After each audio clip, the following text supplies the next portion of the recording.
puisse descendre maintenant pour l'interpréter à tes enfants.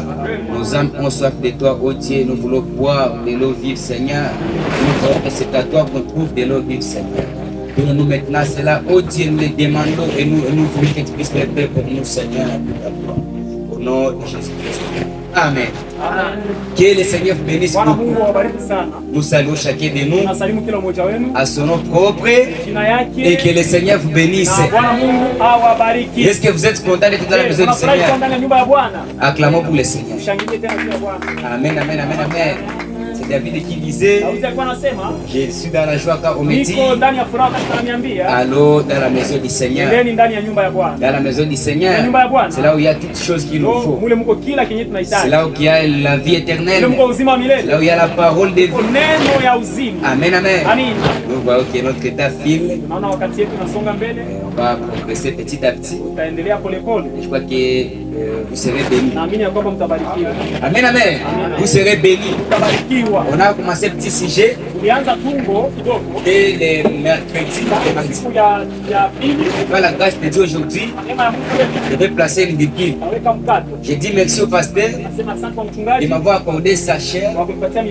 Celui qui devrait parler, mais il m'a confié cette confiance-là de parler à sa place. Vraiment que Dieu lui bénisse beaucoup et que Dieu élève cette église. Je crois que l'un des jours, nous reviendrons encore. Et parce que c'est la volonté de Dieu que ses enfants mangent de la manne. Amen, amen. Un seul ministère ne peut pas amener l'église à la perfection. Amen, amen.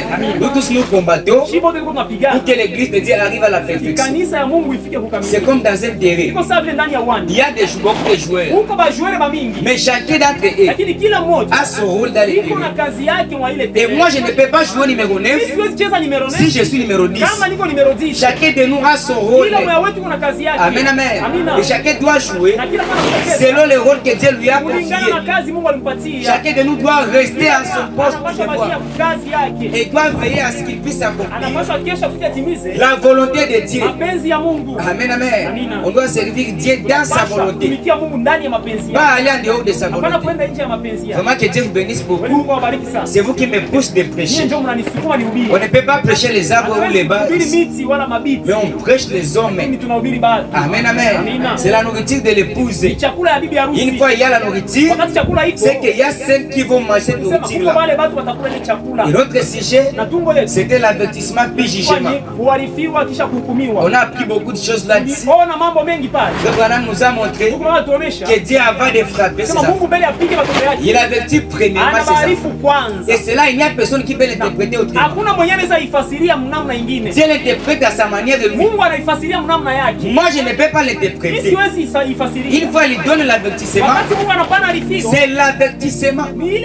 Oh frère, on a il peut chaque fois dire pas question de quoi une fois Dieu dit est mort, cela reste éternellement.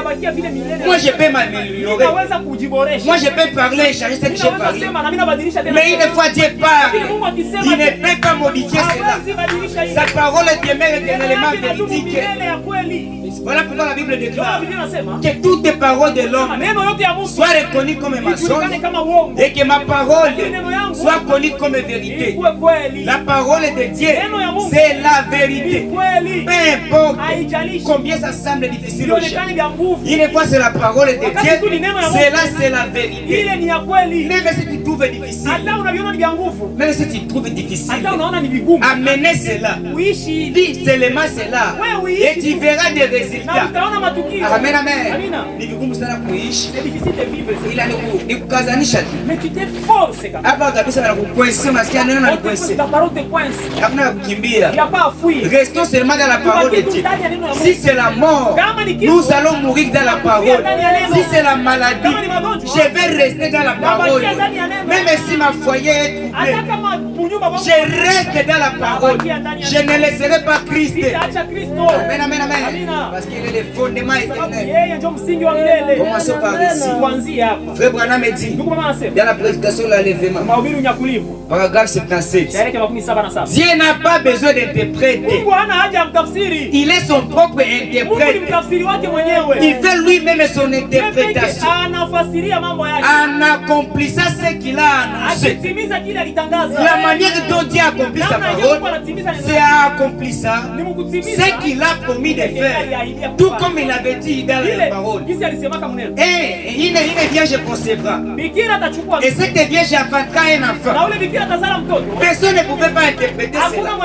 Il a fallu que Dieu lui-même vienne interpréter sa parole. Amenant que sa parole puisse être accomplie. C'était que cette vierge-là puisse concevoir. Et cela s'est accompli. La Bible dit, il y aura un jour connu de l'Éternel, mais vers le soir, il y aura la lumière. Personne ne peut interpréter cela. En interprétant cela, je peux amener la mort. Mais une fois Dieu lui-même, une fois Christ lui-même interprète sa parole, c'est là que la vie entre dans les enfants de Dieu. Amen, amen, amen. Voilà pourquoi nous voulons rester strictement dans la parole. Nous ne voulons pas nous séparer de cette parole.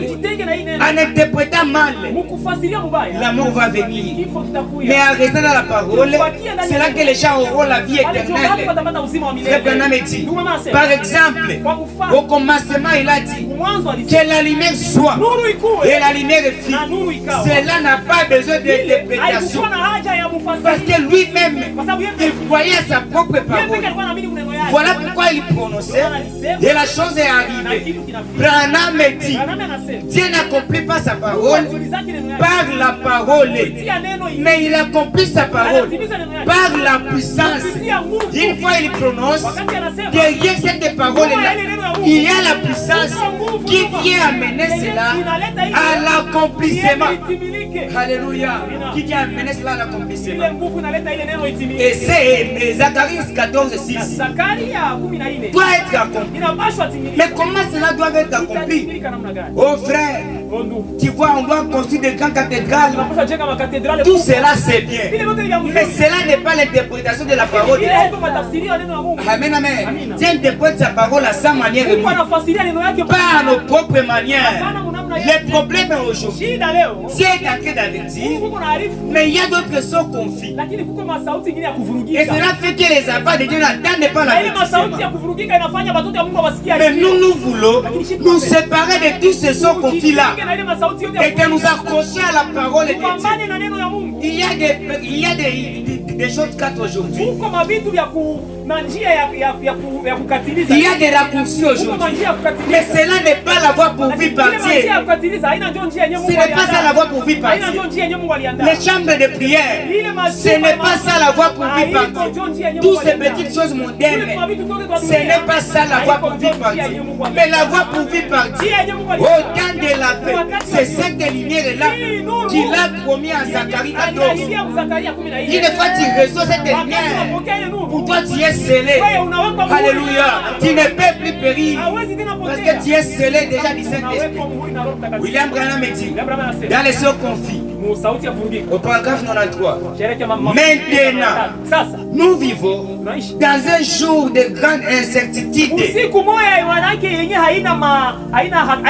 Amen, amen. On ne sait plus à qui placer confiance.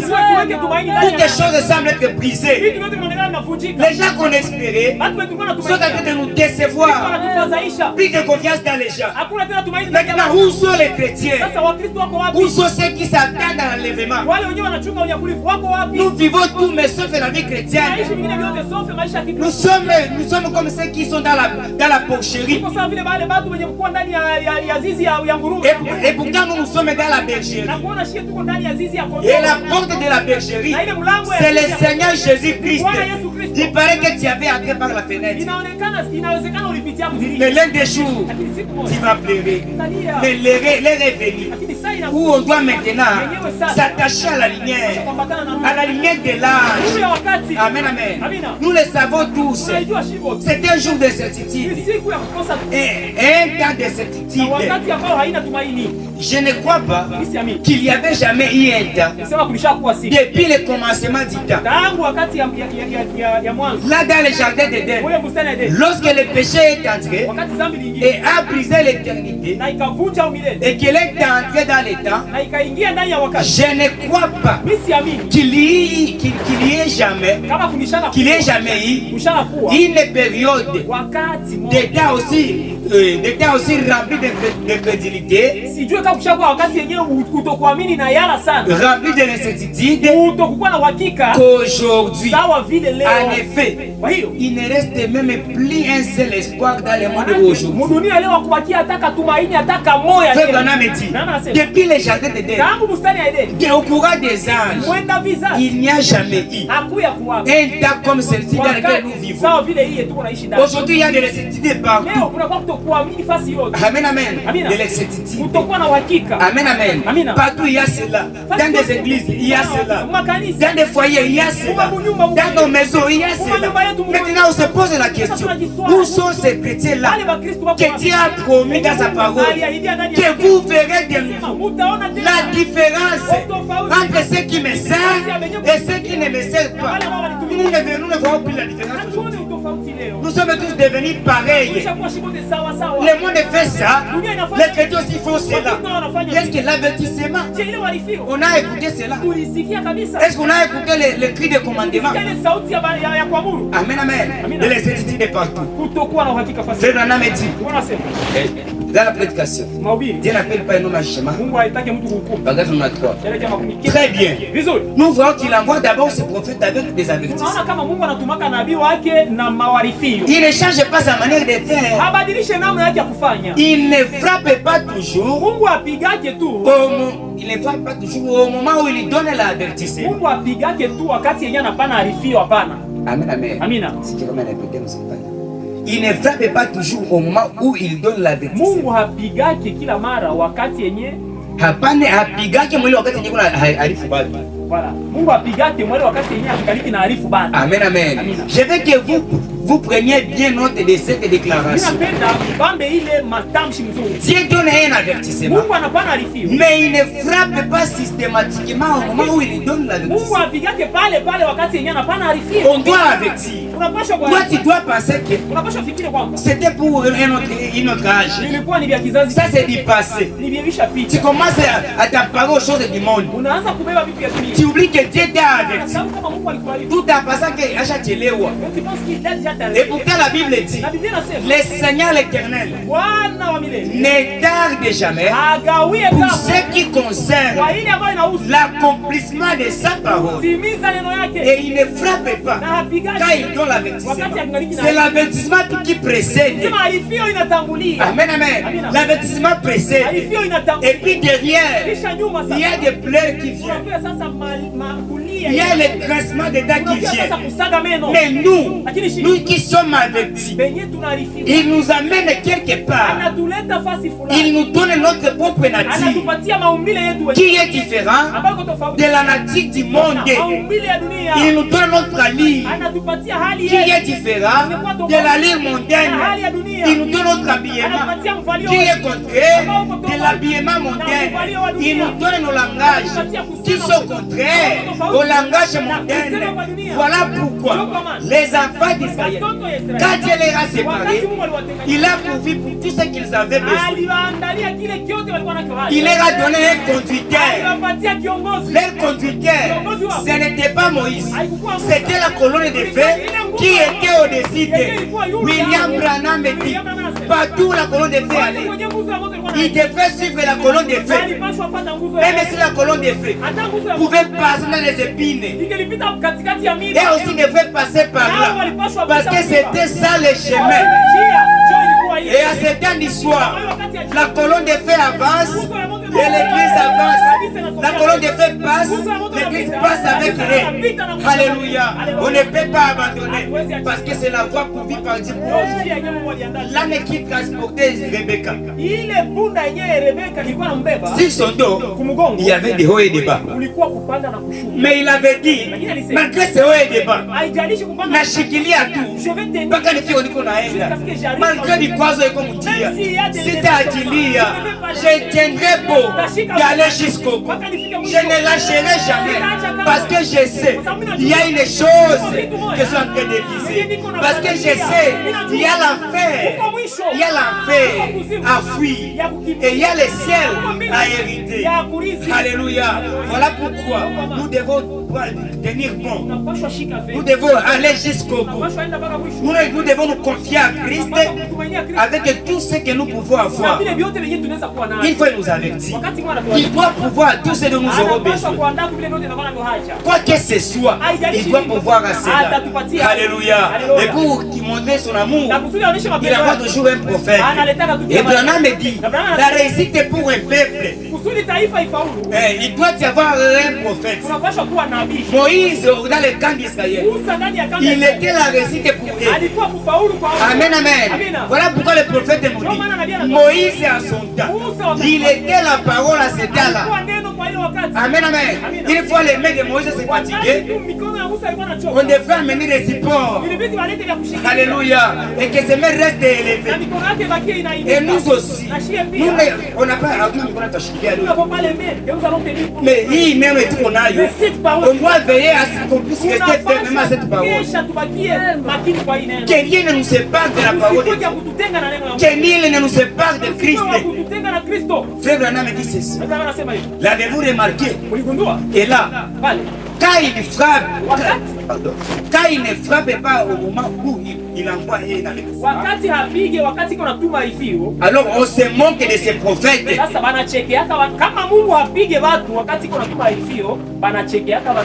Amen. Tiens, tu t'es trompé là-dessus. Tu as menti. Tu n'as pas raison. On se manque du prophète. Parce qu'on voit que les gars n'a pas venu. On lui prend des menteurs. Même Jésus aussi. On lui a insulté, minimisé, on lui a même jeté dehors. Amen, amen. Et pourtant c'était le salut pour eux. Le prophète dit, quand le prophète dit dans l'avertissement, les gens pensent qu'il est un menteur. C'est comme ça qu'on avait fait de Noé. William Branham, on lui a traité de tous les noms. Oh, tu n'es plus les mouillés. Oh, tu as perdu la tête. Oh, tu n'as même pas étudié. Tout cela c'est bien. Mais il est vrai qu'on a ni à quel. Mais ce n'était pas ça. J'aime l'accomplissement de la parole de Dieu. Des fois,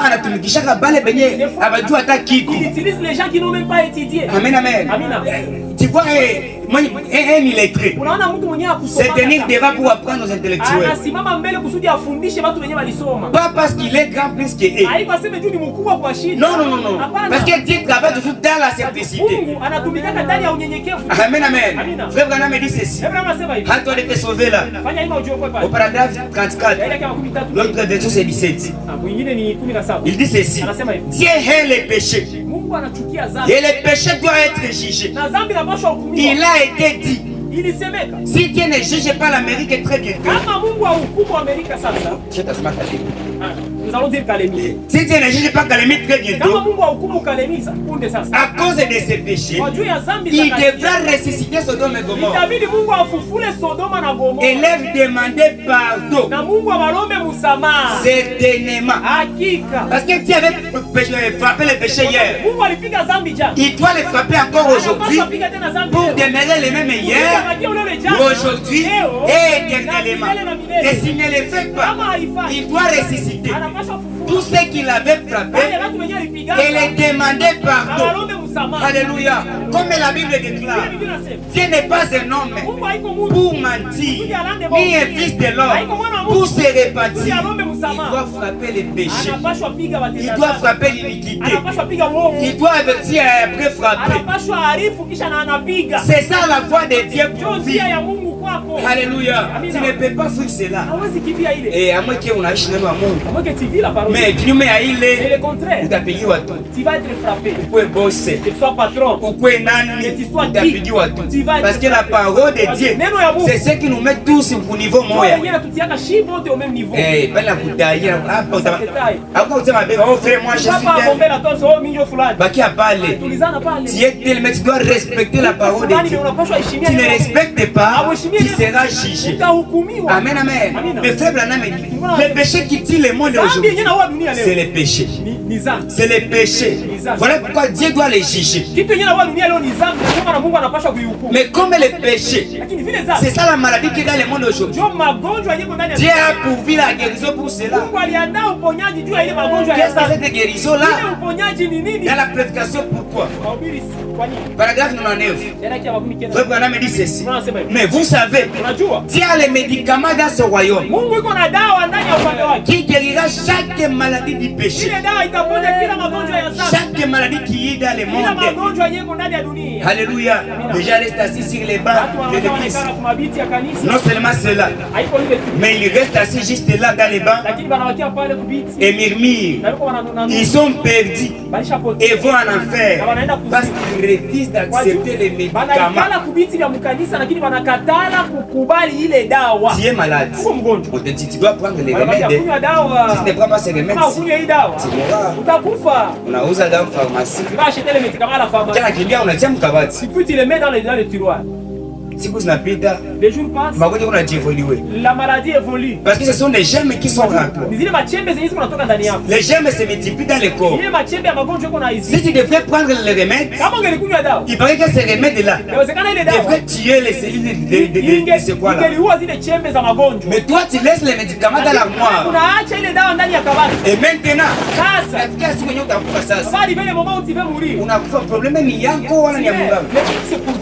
c'est toi qui as refusé de prendre les remèdes. Et nous aussi. Dieu nous donne les remèdes pour les péchés. Mais nous ne voulons pas cela. Nous restons dans les bancs de l'église. Nous sommes devenus des religieux en refusant les remèdes que Dieu nous donne. Et en refusant cela, Dieu se prépare à frapper le monde. Si toi tu refuses les remèdes, qui est la parole de Dieu, tu seras frappé par le monde aujourd'hui. Accepter la parole, c'est vivre la parole. Amen, amen. Tu vis la parole. Tu n'épouses la parole. Alléluia. En te voyant, on voit la parole de Dieu. Dans la prédication, Zachel, l'homme d'affaires, William Branham dit, si un homme voit Christ en toi, cela lui donnera soif d'être comme toi. Mais hélas, ce n'est plus le cas aujourd'hui. Ah, on est assis, je m'en fous. Mais nous devons être vraiment les tableaux publicitaires. On te voit, on t'envie. Vraiment, je dois être comme lui. Je dois m'habiller comme lui. Je dois parler comme lui. Je dois aussi commencer à prier comme lui. Voilà ce qu'on a besoin. Amen, amen. Il dit ceci. Ils viennent dans la prédication, Dieu n'appelle pas un homme à Paragraphe 51. Il viendra une bénédiction, tout comme il viendra une colère. Oh, nous devons nous attendre à l'une décédée. Vous devez soit vous attendre à ce que la colère tombe sur vous et qu'elle vous détruise, soit vous devez vous attendre à la résurrection du Seigneur Jésus-Christ. Le même Dieu qui a promis l'une. Je suis heureux. J'attends la venue du millénium. Jour béni où notre Seigneur viendra chercher son épouse qui l'attend. Utakuya biwenye takuya na kutakuya ukuvu, kutakuya kujuta na kutakuya kujibile. Sasa mavile vitu viwili pale, tutakuwa tunaendelea kimwaya mwa usubuhi. Unapasha kwanza, mimi naiko tunaendelea kumbini sasa. Niko tunaendelea kumbini. Esa kwa saa hii atanipiga wala ataninyakua. C'est ça des questions que tu dois te poser. le message de Dieu. Kuamini ujumbe ni mzuri. Mais on a assurance. Est-ce que tu as l'assurance? On a assurance, on a Saint-Esprit. Tu as le Saint-Esprit. Est-ce que la vie que tu mènes te témoigne réellement? Inakushuhudia kabisa. Si Dieu aujourd'hui, Kama nakuya leo, tu es prêt pour le départ? uko tayari kwenda? Frère Branham dit ceci. Kama anasema hivi. J'attends Mimi nasubiri. la venue du millénium. Jio wa millennium. Jour béni. Siku ya Où kubariki. notre Seigneur viendra chercher son épouse qui l'attend. Bwana wote wanataka tafuta bibi harusi ambaye Oh, mon cœur l'amour au respire. moyo wangu unatamania ile. Après de ces jours de délivrance, Unatamania ile siku kuu ya kukombolewa. où notre Jésus reviendra sur la terre.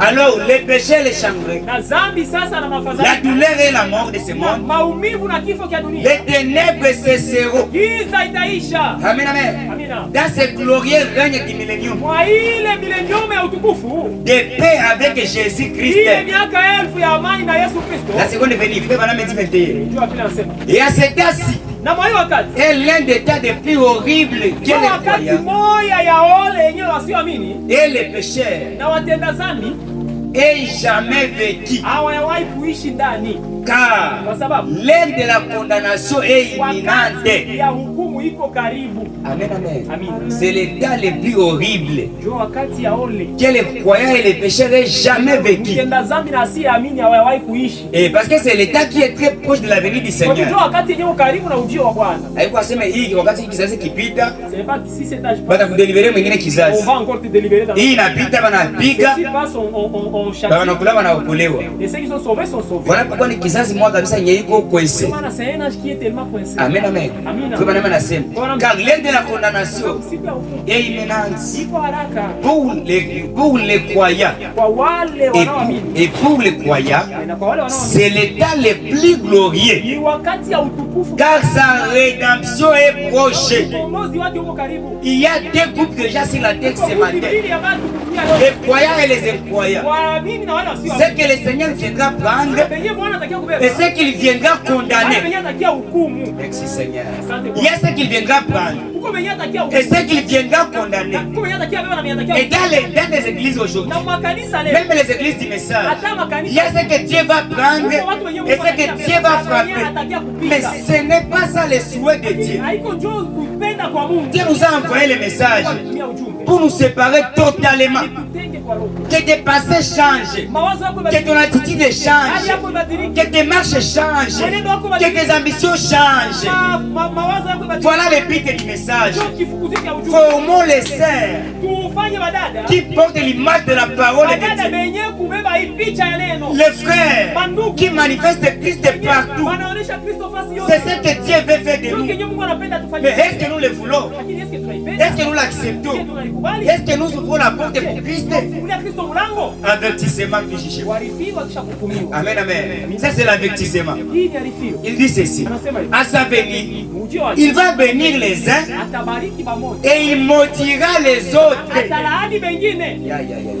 Il y a ceux qui seront maudits Uko benye batalaaniwa. et d'autres seront bénis. Bengine batabarikiwa. Tu seras parmi de quel groupe de ces Utakuwa gens-là? miongoni mwa watu gani? Tu seras classé où parmi ces gens? Utawekwa wapi mwa wale watu? C'est ce matin où tu dois te préparer. Hii asubuhi wewe mshitayarisha. Seigneur, j'ai pris le message. Bwana niamini ujumbe. Mais réellement, je ne suis pas prêt. Naona siyakuwa tayari. Je dois me préparer davantage. Ninapaswa nijitayarishe tena zaidi. Je pensais que j'avais arrivé quelque part. Nilikuwa nawazia nishafika fasi fulani. Mais je me suis rendu compte ce Lakini matin. naelewa hii asubuhi Comment c'est en ça que tu marches. que je n'ai jamais commencé. Maintenant, aide-moi, Seigneur, Sasa nisaidie à parvenir aussi. nifikie pia. Aide-moi à avancer. Nisaidie nisonge. Aide-moi à progresser. Nisaidie nisonge mbele. Amen, amen. Sans Christ dans ce monde, tu Bila n'es Kristo kwa hii rien. dunia uko Tu bure. peux mourir aujourd'hui. Unaweza kufa leo. Ton corps que tu as là, Mwili yenyewe uko nao pale. haina hata maana kidogo. Ça n'a même pas d'importance. Mais ton âme, Lakini nafsi ya l'âme des croyants, nafsi ya mwamini ce qui ne mourra jamais. haitakufa kamwe. Amen, amen. Parce que toi, tu dois mourir. Wewe unapaswa Si kufa. tu es un pécheur, Kama uko mtenda Branham dit, la mort ne change pas la nature de l'homme. kifo akibadilishaki maumbile. En mourant en étant péché sur la terre, Kama ulikufa mtenda là où tu iras, cette même nature-là va te poursuivre. Mais si tu es un enfant de Dieu, acquitté sur la terre, ton âme sera parmi les saints, sous l'autel de Dieu. Parce que déjà dit, Kwa sababu tangu zamani quand l'homme est mort, wakati mtu alikuwa ils allaient directement dans le paradis. alikuwa anaenda ndani ya Mais paradiso. quand Jésus est mort, il a supprimé le paradis. Akatosha paradiso. À tel point que si un homme est mort, Kama mtu akikufa s'il meurt aujourd'hui, il se dirige directement sous l'autel l'autel. Amen, amen. En attendant la venue du Seigneur. Parce que cet âge de la Odyssée, c'est nous qui doit amener la perfection de Paul, Irénée et tous les autres. Ça, nous, ils ne peuvent pas arriver à la perfection. Il m'a dit qu'on a fait pas. On a bachelewesha. Kwa tu kule kwenye biko kwa chini ya hoteli. Biko la lamika. Jusqu'à quand, Seigneur? Jusqu'à quand, Seigneur? C'est nous qui les fait tarder. Parce que l'enlèvement est sur la porte. Mais Motanyakulwa est discret. Motanyakulwa kwenda wapi? Wapi na zambi nyoko nazo? Où avec le péché qu'il y a? Oh frère Roger, le péché m'a obligé à Baporo. Zambi, c'est la prédication des pentecôtistes. Sawa ni ya Baporo, mais c'est pour les pentecôtistes. Na bien nasema, Dieu doit juger les péchés. Amen, amen. Ils sont sur l'autel en attendant que cette église ici puisse les amener à la perfection. L'âge de la Odyssée. Parce qu'on est dans l'âge où toute la parole est arrivée à sa maturité. Amen, amen. Et le dernier signe qu'Abraham avait vu, c'était de voir Dieu dans la chair. Et au temps de la vie, on a vu tout cela s'accomplir. On a vu les signes messianiques. Toutes les choses nous confirment qu'on est au temps de la vie. Il n'y a plus d'état de perdre sur la terre. Il n'y a plus d'état d'être discret sur la terre. Il est temps maintenant de nous réveiller. Réveillons-nous, épouses de Christ. Prenez garde à tout ce que nous faisons. Amen, amen. Faites attention. L'état file. L'état file. Dieu est à la porte. Épouse de Christ, réveille-toi. Comme la Bible donne l'exemple d'une femme. Une femme qui est mariée. Vous pouvez porter 10 drachmes. C'est ça qui montre qu'elle est mariée. Une fois parmi ces 10 drachmes-là, elle perd l'une de cela. Cette femme-là, vous pouvez prendre les balais et balayer toute la maison. Prendre toutes les choses dans la maison et mettre ça dehors en train de chercher. Cette drachme-là perdue. Parce qu'une fois son mari revient et qu'il raconte que son épouse n'a pas cette drachme-là, il va lui considérer comme une pique. Parce que cette drachme-là, c'est ce qui montrait qu'elle est mariée. Cette femme devrait chercher. Il devrait chercher. Il devrait chercher. Et nous aussi, nous sommes l'épouse de Christ. On a notre drachme. Une fois tu perds l'amour, tu dois veiller et chercher cet amour que tu as perdu jusqu'à ce que cela revienne à toi. Une fois tu perds de la joie du salut, tu dois veiller et prier jusqu'à ce que tu reçois cela. Parce que maintenant il peut aller où? En bas de Jésus Christ. Qui est Jésus? Après, on a les drachmes. Et encore que tu n'as pas ces drachmes. Tu dois les considérer. Tu vas te déconsidérer. Comme une femme qui n'obéit pas à son mari. Amen, amen. Amen. Ces drachmes-là, on a l'amour, la joie, toutes ces choses-là. Ce sont nos drachmes. On doit veiller à cela. Si le diable te vole les lignes de cela, c'est que tu ne fais plus partie de l'épouse. Tu es déjà une pite, une prostituée. Tu dois faire tout ce qu'il faut pour chercher cette drachme perdue. Amen, amen. Parce qu'il y a la condamnation qui tient. Branham dit ceci. Les signes du temps. Ça dit ceci. Les dieux qui a dit aux oiseaux et aux bétail d'entrer dans l'arche, il vit toujours aujourd'hui. Les dieux qu'Abraham avait, c'est les mêmes dieux que nous avons. Les dieux que Lot avait, les dieux que Noé avait, les dieux que Marquis avait, les dieux que Irénée avait, les dieux que Wesley avait. C'est les mêmes dieux ce soir. C'est les mêmes dieux que nous avons. Frère Branham dit, il reste les mêmes dieux. Il change seulement des fonctions, mais il reste les mêmes dieux. Il dit ceci, il vit toujours aujourd'hui.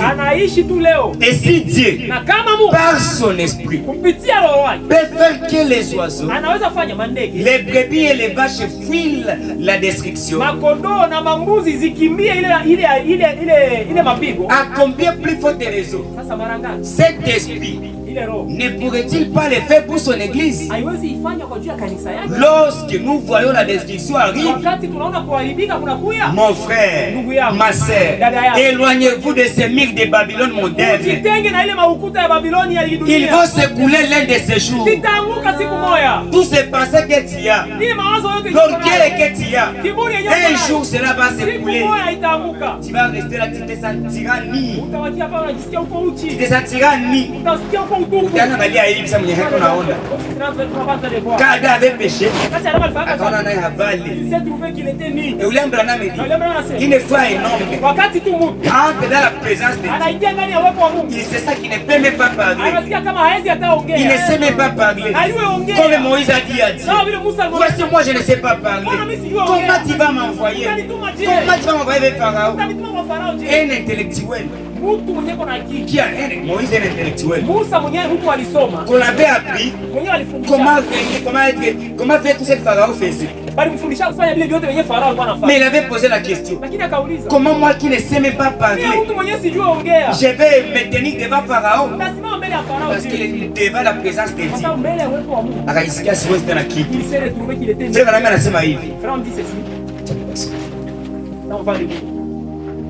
Dans la prédication, la force parfaite par la faiblesse parfaite. Paragraphe 56. La chose importante, l'une des choses les plus importantes que nous avons vaincu, que nous devons vaincre maintenant. Souvenez-vous de ceci, et spécialement vous jeunes prédicateurs, ainsi que vous membres laïcs, il y a une chose que nous devons arriver à vaincre. Si nous nous attendons à accomplir les desseins de Dieu dans notre vie, nous devons vaincre les pensées que l'homme est capable. Moi je peux le faire. Moi je suis capable de le faire. L'orgueil. Kama je tunapenda tumshindi tu. Kabisa kama tunapenda kusema tuendelee mbele. Wala tukue mvolonté ya Mungu. Tunapaswa kwanza shinda ile mawazo kusema mimi naweza. La pensée de dire je peux. Le je peux. Si jamais nous arrivons à penser que nous pouvons, que nous pouvons le faire de notre propre intelligence et par nos propres capacités, nous devons vaincre cela de manière à nous. De manière à nous. En débarrassant et à laisser de côté pour que Dieu puisse nous utiliser. Voilà. Amen, amen. On doit vaincre cela les nous. Voilà pourquoi. Je disais, ce que tu as, c'est que toi tu penses que c'est ça ton salut. Cela ne fait même pas partie de ton salut. Pas même partie de ton salut. Il dit ceci, ils vont s'écouler l'un de ces jours. Vous serez victimes. Sortez de là, mon peuple. Séparez-vous, dit le Seigneur. Et je vous accueillerai. Et je vous serai pour... Il dit... Et je vous serai pour moi des fils, et vous serez pour moi des fils et des filles. Et moi je serai votre Dieu. Nous sommes au temps de la fête. L'écriture est sur la muraille. Amen, amen. L'Esprit du Seigneur a quitté. L'église est préparée. Sortez, marchez tout en état séparé. Sortez, allez au plein milieu du salut de Dieu. Accrochez-vous à Christ jusqu'à ce que l'heure de sa colère soit passée.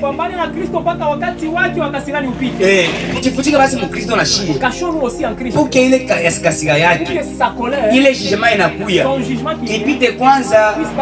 Amen, amen. Ile jugement ipite kwanza. Tujikwese kwanza pale na shie. Mkristo, en Christ. Et Moussafina dans l'arche. Amen, amen. Amina. Il dit ceci. Et accrochez-vous à Christ jusqu'à ce que l'heure de sa colère soit passée. Les signes et les prodiges de sa venue. Imminente de son imminente. de son approche est imminente. Il dit ceci. Or, voici ce qu'il y a aujourd'hui. Oh, voici ce qu'il y a aujourd'hui. C'est que les clerges. C'est que les clerges. Donc, nous ne percevons pas la chose correctement. C'est comme c'était à cette époque-là. Ils ne croyaient pas que le temps était venu. Ils croyaient qu'il venait une vie assez paisible. Ils croyaient qu'il menait une vie assez paisible. À cette époque-là. Donc, ils n'attendaient pas le Messie. Ils n'attendaient pas le Messie. Mais lui, il était sur la terre. Il dit ceci. Et Jésus a dit que sa venue serait comme un voleur dans la nuit. Quand Jésus-Christ viendra, beaucoup de gens seront surpris. Parce qu'aujourd'hui, il y a des docteurs, il y a des théologiens qui se tiennent du haut de la chair. Ils prêchent la venue de Jésus, mais ils ne sont pas considérés. Tu parles de ceux qui ne te regardent pas. Oh, Jésus va t'arrondir à nous. Il ne viendra pas prendre les dénominations. Il prendra son épouse. Tu prêches, mais ce n'est pas considéré. Tu sers Dieu en dehors de sa volonté. L'un des jours, tu vas pleurer. Mais le temps est venu où tu dois écouter la bêtise. Frère Branham nous dit ceci. À cette époque-là, il menait une vie bien.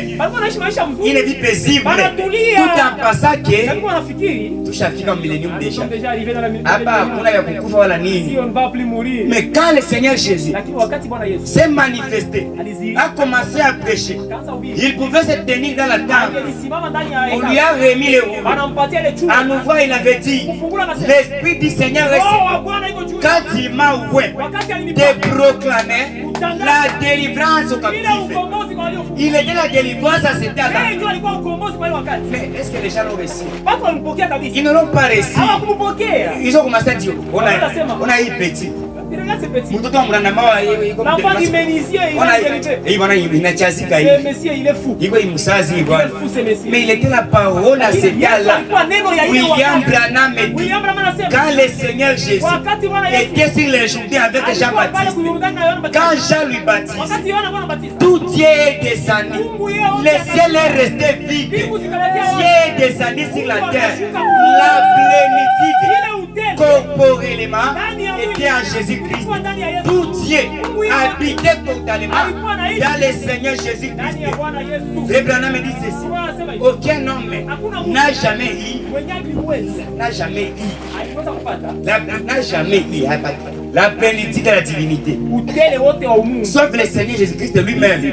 Voilà pourquoi il ne fallait pas toucher sa robe et être guéri.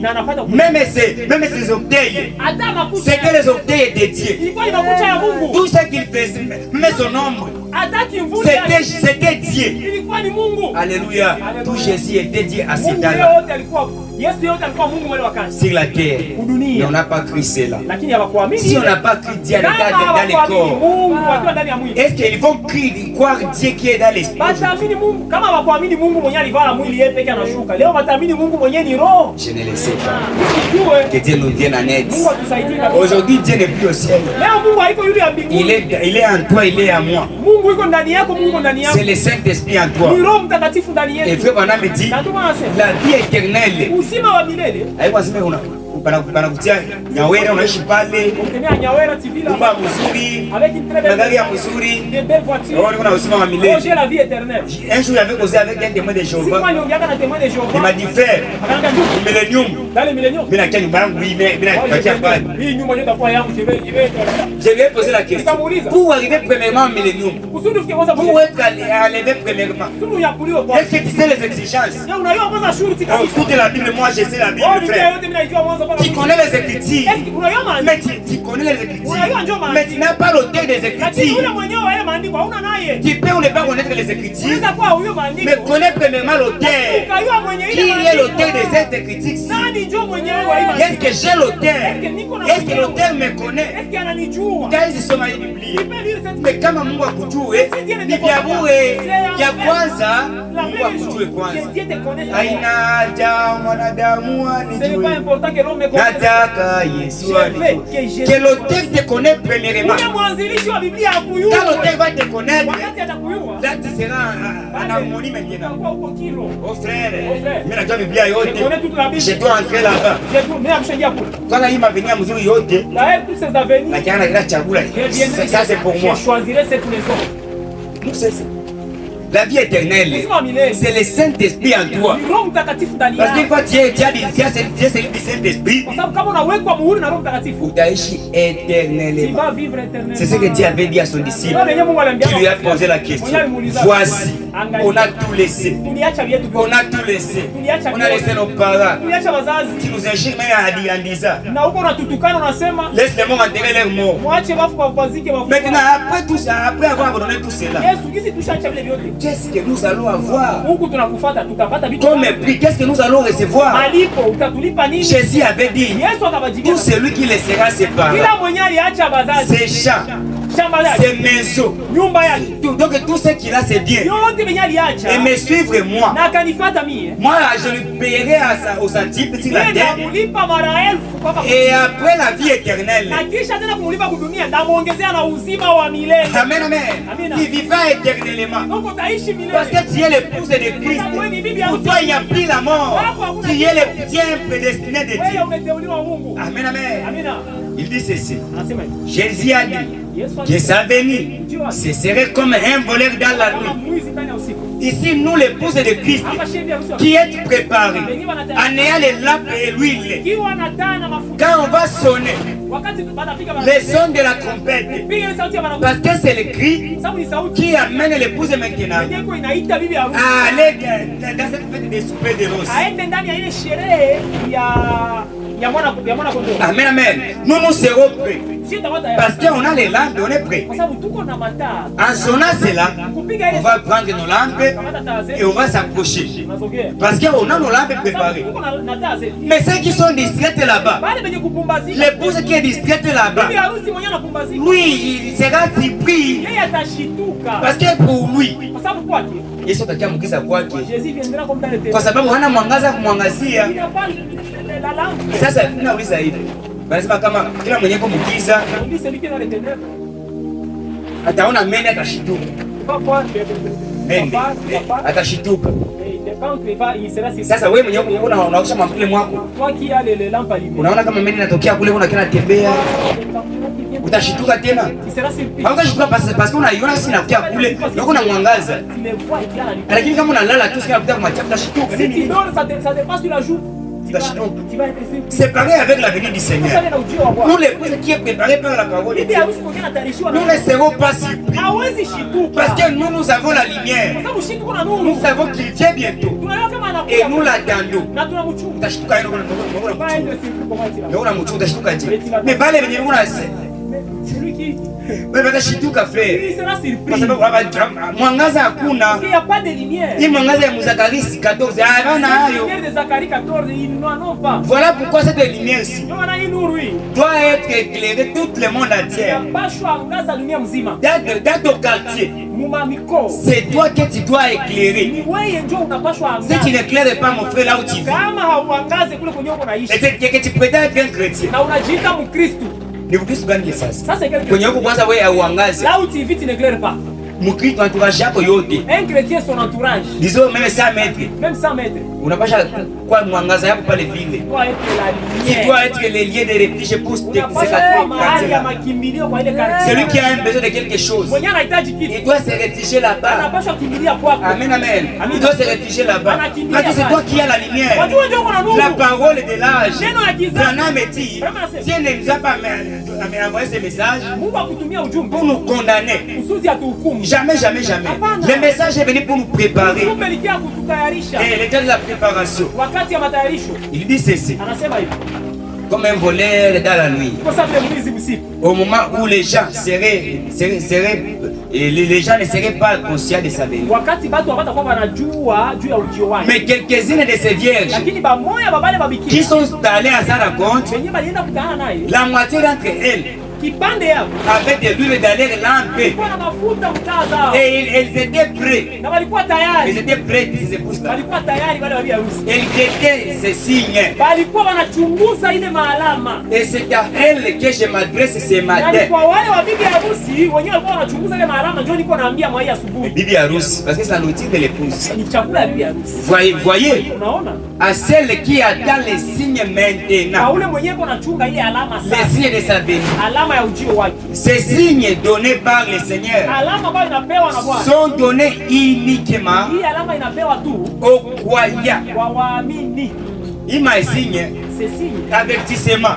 Il n'a pas donné uniquement aux enfants de la maison. Amen, amen. C'est pour les croyants seulement. Dans une prédication, Branham dit ceci: Dieu ne révèle sa parole qu'à ses prédestinés. Toi, tu étais sauvé. Toi, tu t'es appelé. Il t'a placé dans un bon port qu'il faut. Maintenant, ne doutez plus de rien dans ce message. Force-toi seulement de vivre la parole de Dieu. Prie seulement de vivre la parole de Dieu. Seigneur, c'est difficile, mais aide-moi à y arriver. Oui, vraiment, je ne peux pas arriver ici, mais aide-moi, avec toi, je dois y arriver. Il dit ceci, j'écoute très vite. Les incroyants ne les voient jamais. Amen, amen. Il passe complètement au-dessus de la tête.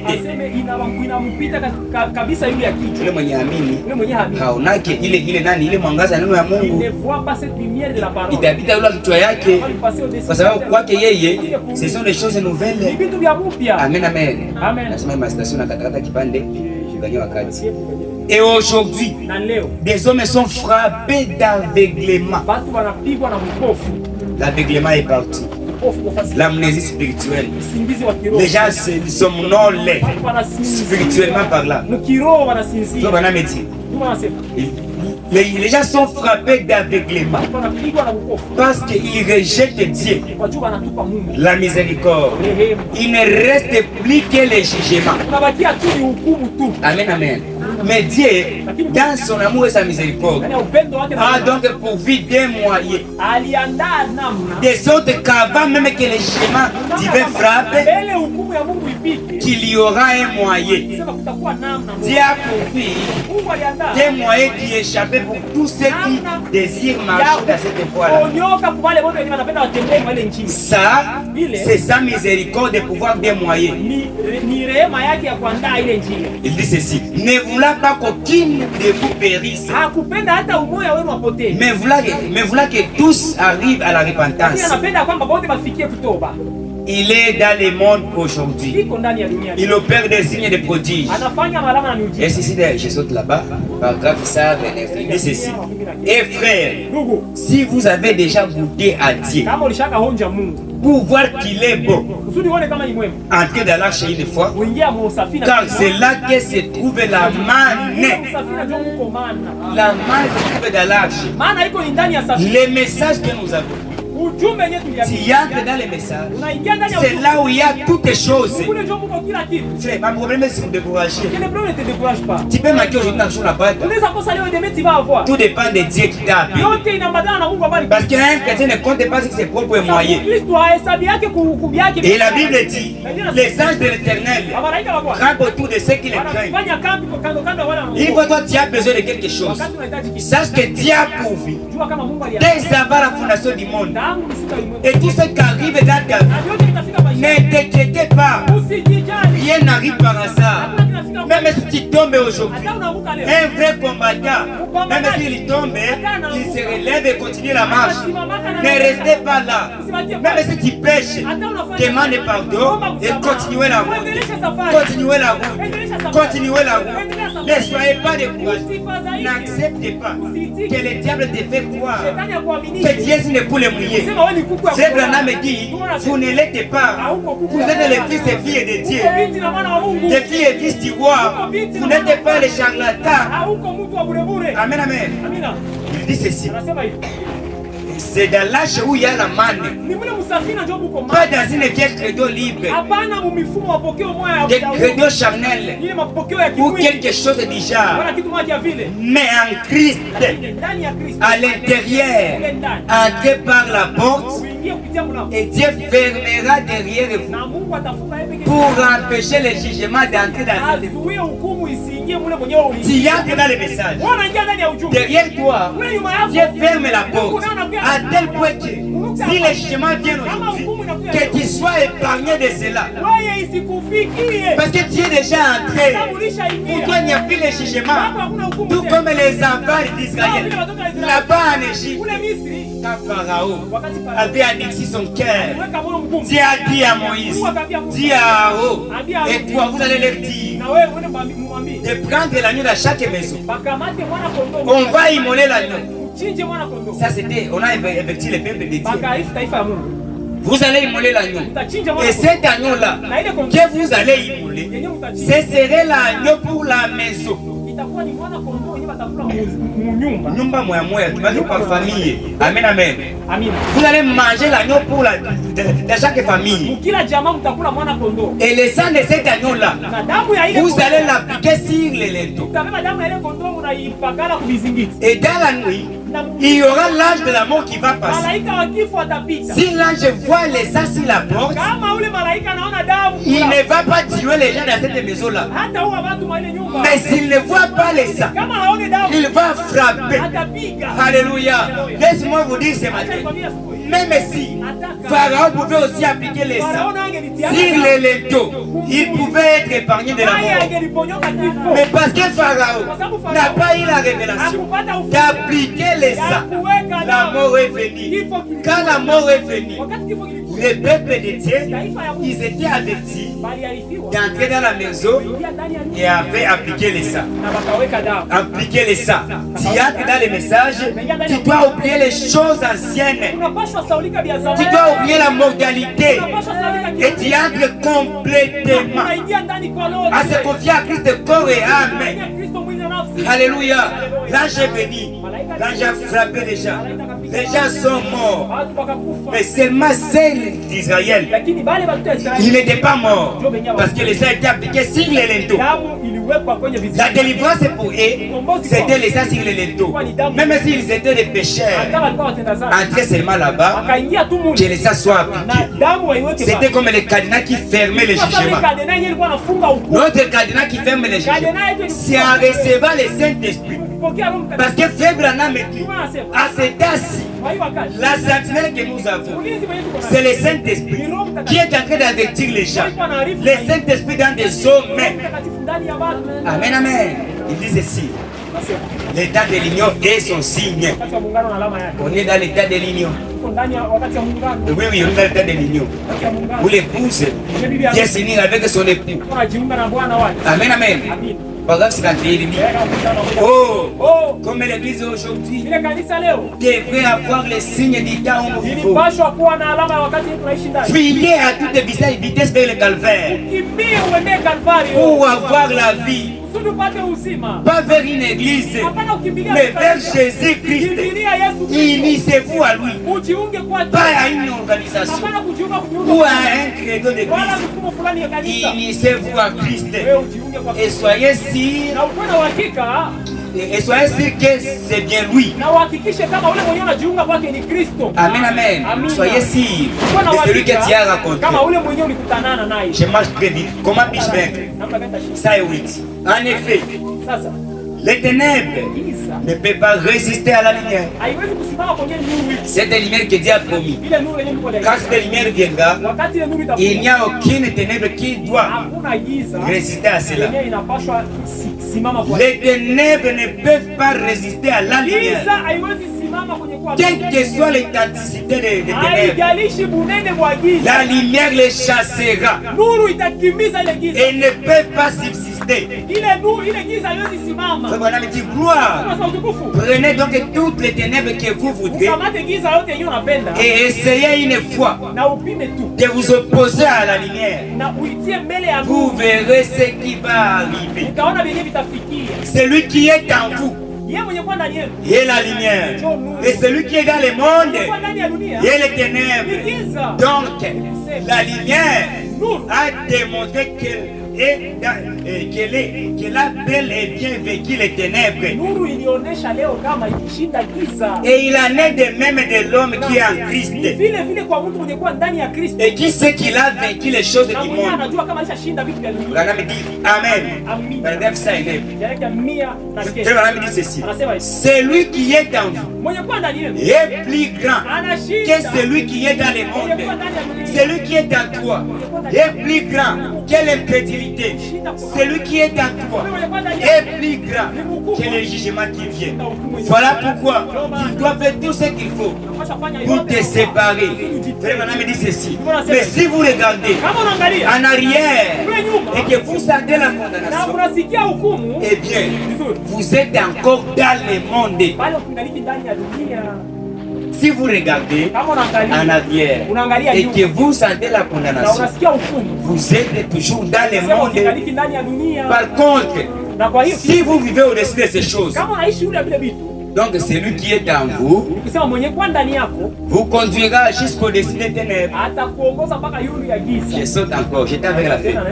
Il dit ceci. Dans la prédication, le début est la fête de dispensation des nations. Paragraphe 40. Parfois, Dieu est obligé de nous laisser tomber un peu malades afin de nous accorder un peu d'affection, afin de nous asseoir sur ses genoux et de nous bercer sur son sein. Lorsque le médecin dit qu'il n'y a plus rien à faire, alors il nous pose sur son sein. Il dit, tu vois, je t'aime, je veillerai à ce que tu te rétablisses. Voyez, kila magonjwa haikujaribu. Nabii anasema Mungu ataziruhusu ifikie ile magonjwa tu wewe uone kama Mungu atafanya kitu fulani juu yako. Dieu avait permis que Job puisse perdre tout ce qu'il avait. Pas parce que Dieu haïssait Job. Mais Job était un serviteur de Dieu. Mais tout était perdu. Mais Dieu a restitué tout cela. Et la Bible dit, parmi les filles de ce temps-là, il n'y avait pas de filles belles que les filles de Job. Amen, amen. Il faut dire restituer. Il restitue les choses meilleures. Dieu peut permettre des complications dans ta maison. Tout cela pour voir ta réaction. Dieu peut permettre la maladie. Il peut permettre la chute pour voir réellement. Qu'est-ce que tu vas faire? Amen, amen. Il dit ceci. Des dernières citations. Les conflits entre Dieu et Satan. 60. Mais Dieu, dès le commencement, il a donné ses enfants l'arme atomique. Dieu nous a donné l'arme atomique. Il dit ceci. Parce qu'il est Dieu infini. Alors, il envoya qu'il y aura un conflit et qu'il y aura une bataille. Dieu a équipé ses enfants avec les munitions qu'il fallait, les moyens d'attaque qu'il fallait. Il a pourvu pour tout ce qu'il leur fallait pour les permettre, alléluia, de parcourir tous les chemins. Dieu nous a donné la bombe atomique. Et cette bombe atomique que Dieu nous a donnée, c'est la parole de Dieu. Une fois le problème vient, si tu es dans la parole, tout est bien. Tout est bien. Nous sommes dans le message. Shalom. Tout est bien. Employez la parole de Dieu. En ayant cette parole, tu as la bombe atomique. En appliquant la parole, tu ne peux pas faillir. En appliquant la parole, tu ne peux jamais rétrograder. Parce que la parole, c'est notre absolu. Parce que la parole, c'est notre guide. Parce que la parole, c'est notre tout à tout. À se confier à la parole, qui n'échouera jamais. Parce que la parole que nous avons, ceux qui nous ont précédés, ils n'ont pas échoué avec ça. Et nous aussi ce matin, nous n'échouerons jamais. C'est William Branham, avec cette parole, il a vécu. Avec la même parole, tu réussiras ce matin. Avec la même parole, tu seras guéri ce matin. Que le Seigneur vous bénisse.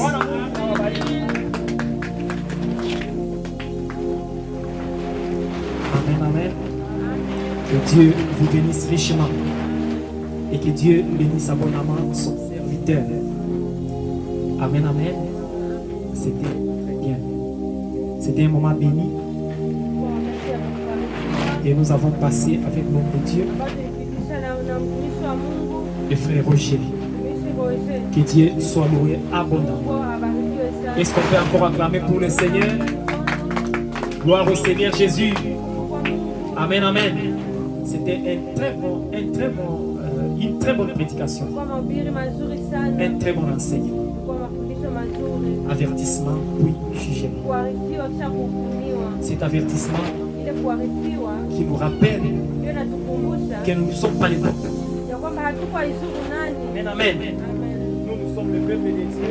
Un peuple appelé à part. Un peuple appelé à se séparer.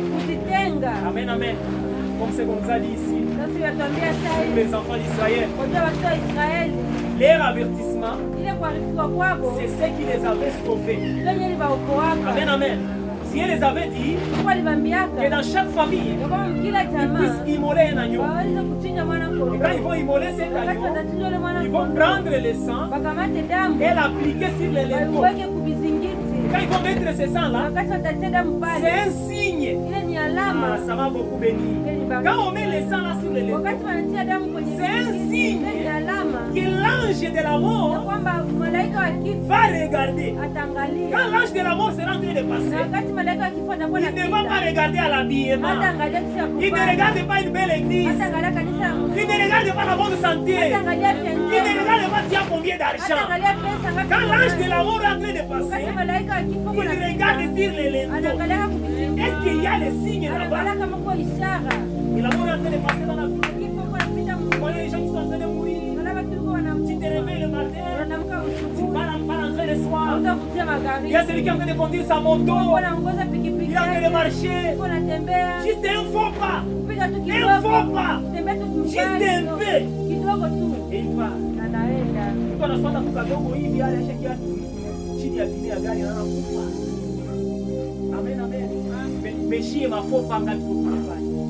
Quelle est la différence? Tofauti gani? Nous vivons sous les sangs. Tunaishi chini ya Le damu. sang de Jésus-Christ. Chini ya damu ya Yesu. Écoutez très bien cela. Sikia mzuri. Les enfants d'Israël, Watoto wa Israeli ils restaient sous les sangs walikuwa de wanabakia l'animal. chini ya damu ya nyama. Est-ce que vous pouvez suivre? Ils étaient sous le sang de l'animal. Walikuwa chini ya damu ya Sous le nyama. sang de l'agneau. Chini ya damu ya Ils avaient mwana-kondoo. placé le sang sur les linteaux. Waliweka damu kuvizingiti. Et quand l'ange de la mort vient passer, quand il arrive devant cette maison, il regarde sur le linteau, anaangalia il kuvizingiti. voit le sang, il passe. Ana damu anaenda. Il va sur une autre maison, Anaingia pengine il nyumba. regarde sur le linteau, Anaangalia il kuvizingiti. voit le sang, il Anaona passe. damu anapita. Amen, amen. Mais nous aujourd'hui, Lakini sie leo vivons tu tunaishi le sang de Jésus-Christ. tunaishi chini ya damu ya Yesu Kristo. Donc voilà, dit Ndio maana que anasema ce sang, ya kwamba hii damu est damu plus que son sang chimique. inapita damu yake ya kawaida. Donc hii damu yenye shie inatufinika inashinda damu ya Yesu ya kawaida. Basi ile damu ya Yesu ya kawaida ile ilikuwa inamwagika na kutoka mshipa. Ingelikuwa ni ile damu ya kawaida ilikuwa inatoka mshipa, shie lingine huko atungelifikaka hapo. Amen, amen. Kwa jua angelianza kuwa nauza toni moya moya kule kama kile kwao. Bana wanauza toni moya moya. Ni wenye bwana mafuta yao ndio wangelikuwa wanapata ile damu. Lakini Mungu akafanya kusudi hii damu ikuwe ya bure, ya bila kulipa mafuta. Na sasa Mungu aligeuza ile damu ikuwe ya bure, watu wakaizarau. C'est ce que les gens ont toujours fait. Ils négligent toujours le sang. Parce que le sang de Dieu, Dieu le donne gratuitement. Et le Même si Pharaon, Pharaon qui était condamné, Pharaon qui était mort sous le jugement, mais même si lui aussi pouvait avoir cette révélation de prendre aussi le sang et le mettre sur son linteau, mtoto wake angelikufaka juu ya nini? Naye aliaplike ile dawa. Alléluia. Pour dire ceci, même les païens, les gens qui sont en dehors du message, s'ils peuvent venir et prendre le message et l'appliquer sur leur vie et l'appliquer dans leur maison, ils seront aussi sauvés. Ils vont aussi échapper au jugement. Mais ils n'aiment pas cela. Ils n'aiment pas cela. Voilà pourquoi ils seront jugés. Amen, amen. Que Dieu vous bénisse abondamment. Levez-vous s'il vous plaît. Nous allons prier le Seigneur.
Aide-moi à vivre sous les signes.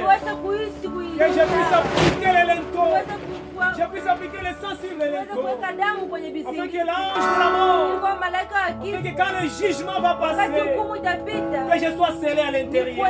Quand tout mon âme va être du Saint-Esprit, c'est le ticket pour entrer dans l'arche.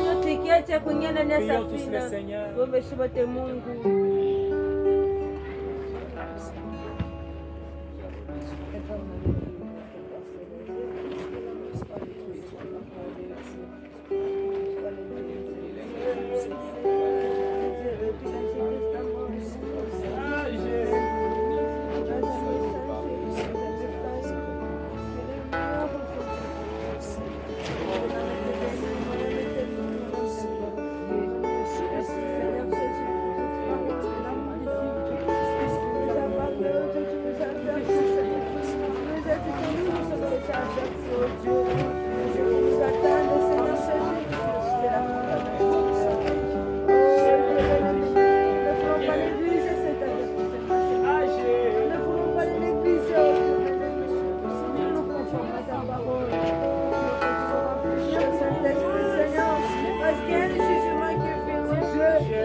a besoin de nous.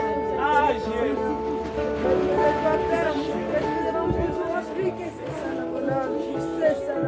Son Dieu. Oh Dieu, on va passer de nous sont juste des paroles qui s'envolent au Père. Mais c'est des paroles restent éternelles. C'est la vérité. Pour cette faiblesse qui m'amène toujours loin de toi, Seigneur.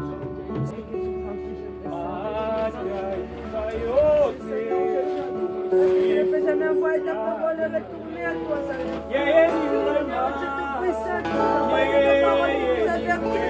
Parce que nous nous sommes amis grâce à cette parole. Ça fait longtemps, oh Dieu bien-aimé. Nous sommes devenus religieux, Seigneur. Pour devenir de véritables chrétiens.